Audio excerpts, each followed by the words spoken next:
Waktu puasa, nahan lapar sama haus ya, udah biasa lah ya. Tapi jujur deh, ada satu tantangan lagi yang sering kali jauh lebih berat. Hawa nafsu. Setuju kan? Betul banget. Banyak loh yang kuat nahan lapar seharian, tapi begitu urusan syahwat, wah itu perjuangan lain. Tapi tenang, dalam penjelasan singkat 3 menit ini, kita bakal kupas tuntas cara-cara praktis buat mengelolanya. Yuk kita mulai? Oke, pertanyaan pertama, kenapa sih ini krusial banget? Simple, karena ini menyangkut sah atau enggaknya puasa kita.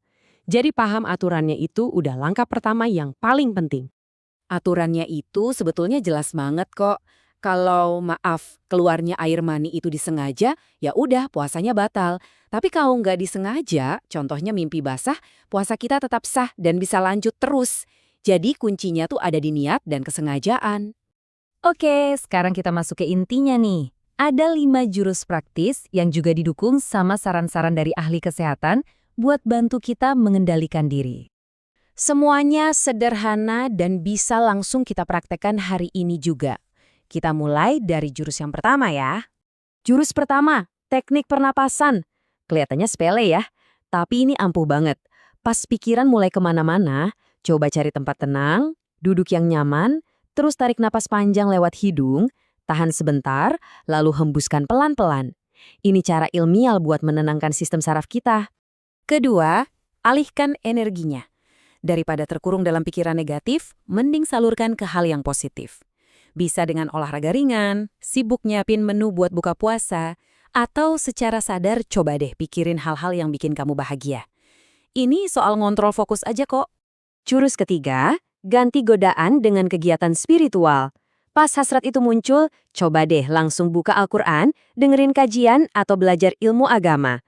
Dan, yang gak kalah penting, sebisa mungkin hindari situasi yang memicu, misalnya berduaan dengan pasangan di tempat yang sepi. Nah, ini tips yang praktis banget tapi mungkin jarang kepikiran. Posisi tidur.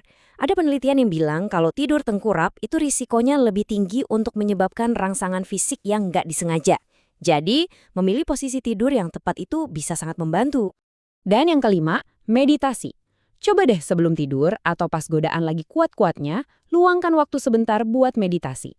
Tujuannya simpel, cuma untuk menjernihkan pikiran dan mencegah otak kita ikut-ikutan keinginan sesaat. 5 jurus tadi itu kan ibaratnya alat bantunya ya. Tapi alat ini bakal jauh lebih powerful kalau kita paham kenapa kita melakukannya. Karena menahan diri itu bukan cuma soal teknis, tapi ada makna spiritual yang jauh lebih dalam. Kutipan ini benar-benar kena banget esensinya. Ramadan itu adalah waktu untuk ngasih jeda ke nafsu kita, bukan untuk melawannya tanpa henti. Ini kesempatan buat istirahat dan, ya semacam di-reset gitu. Dan ternyata manfaatnya itu diakui secara global loh. Bahkan WHO atau Organisasi Kesehatan Dunia mengakui kalau puasa itu menyehatkan secara holistik, mencakup fisik kita, psikis kita, sosial, sampai spiritual. Lengkap. Jadi, poin utamanya adalah ini. Puasa itu bukan sekedar menahan diri dari yang batal, tapi ini adalah sebuah momentum. Momentum untuk apa? Untuk revolusi diri, untuk menjadi versi kita yang lebih baik. Tentu saja, tantangan menahan diri ini punya wajah baru di era digital. Nah, mari kita lihat gimana tantangan dan solusi di zaman now. Pertanyaannya, jadi gimana kita menghadapinya di tengah gempuran informasi dan konektivitas tanpa batas kayak sekarang ini? Godaan zaman sekarang itu nggak lagi terbatas di dunia nyata. Kalau dulu mungkin ada fenomena asmara subuh di jalanan, sekarang itu bisa muncul di layar HP kita kapan saja. Dunia digital itu jadi medan perjuangan yang baru. Tapi, di mana ada tantangan, di situ ada solusi.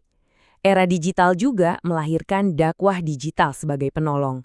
Khususnya konten-konten singkat yang gampang dicerna dan disukai banget sama generasi muda.